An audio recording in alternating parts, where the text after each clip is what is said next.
Hello friends, welcome to the new episode of my channel. আমি অরিত্র। এখন আমরা কথা বলছি রক্তবীজ 2 এর ট্রেলার নিয়ে, যেটা একটু আগে রিলিজ করে গেছে। তো প্রায় 3 মিনিটের হয়েছে ট্রেলারটা, প্রায় আর কি।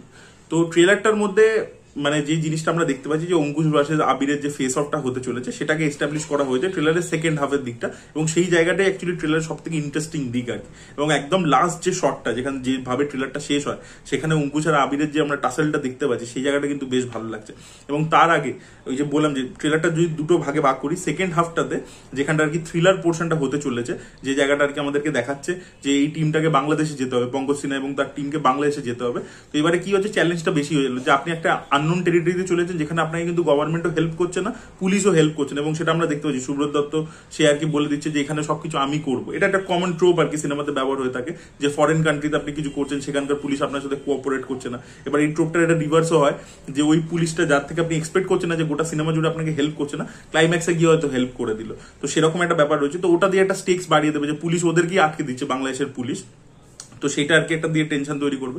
এবং অঙ্কুশের আর কি প্ল্যান হচ্ছে খালি মানে ভিক্টর ব্যানার্জিকে মারা নয়, আগের বার তো প্ল্যান ছিল ভিক্টর ব্যানার্জিকে মারা, বাট এবারে প্ল্যানটা হচ্ছে যে একসাথে দু দেশেরই আর কি প্রেসিডেন্ট এবং প্রাইম মিনিস্টারকে শেষ করে দেওয়া, এরকম ভাবে একটা প্ল্যান রয়েছে, যাতে ইন্ডিয়া বাংলাদেশের মধ্যে আর কি সম্পর্কটা পুরোপুরি ঘেটে যায়। তো সেটারই আর কি চেষ্টা অঙ্কুশ করছে, এবং সেইখানটা নিয়ে যে টেনশনটা সেকেন্ড হাফে তৈরি করেছে সেটা কিন্তু বেশ ভালো লাগছে, এবং স্কেল রয়েছে বেশ ভালো। এবং আবির চ্যাটার্জিকে যেভাবে পঙ্কজ সিংহ বলে যে ডায়লগটা দিয়ে প্রেজেন্ট করা হয়েছে, পিছনে একটা বাঘের গর্জন, সিংহর গর্জন দেওয়া হয়েছে, সবকিছু মিলিয়ে না এখানে মাসি প্রেজেন্টেশনটাতে আবির চ্যাটার্জিকে হেভি লাগছে। এবং অঙ্কুশকে তো ডেফিনেটলি খুব ভালো লাগছে।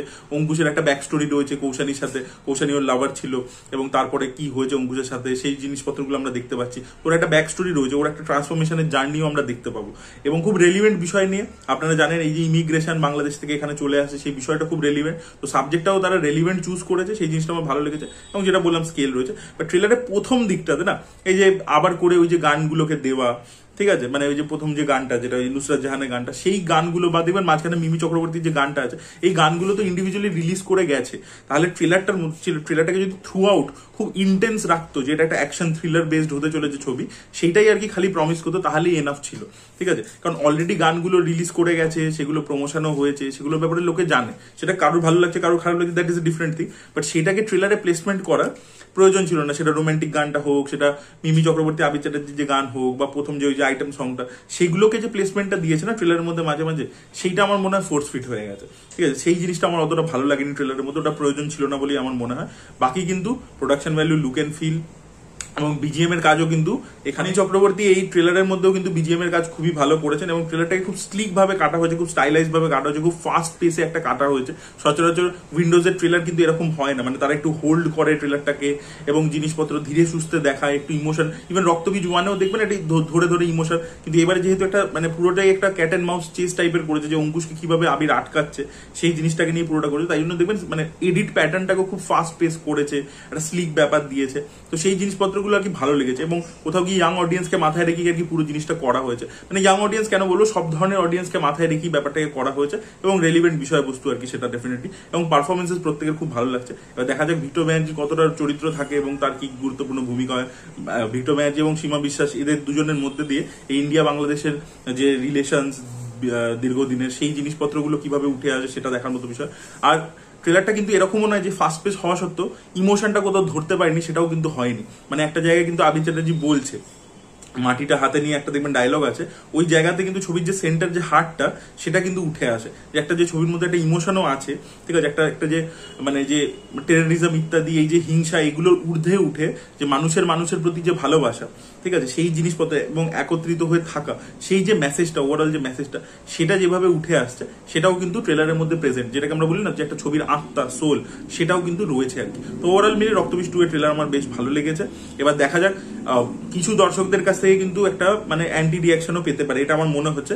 বিকজ আপনারা জানেন যে যখন মানে লাস্ট ইয়ার থেকে আর কি বাংলাদেশ মানে ইন্ডিয়া পাকিস্তানের কিছু ঝামেলা হচ্ছে, বাংলাদেশ পাকিস্তানের ফর নিয়ে আর কি কথা বলছে, এই ধরনের জিনিসপত্র আমরা সোশ্যাল মিডিয়াতে দেখতে পেয়েছি।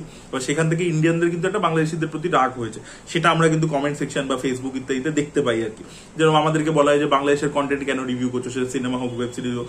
আমি তো দেখুন ওইভাবে বিচার কোনোদিনই করি না, মানে দেশ বিদেশ এই ওই সেইগুলো নিয়ে কোনোদিনই আমি বিচার করি না। আমি তো মানে যেটা আমার ভালো লাগে আমি সেটা নিয়ে কথা বলি, যেটা খারাপ লাগে সেটা নিয়ে, সেটা যে কোনো দেশের হতো, ইররেসপেক্টিভ অফ দ্য কান্ট্রি।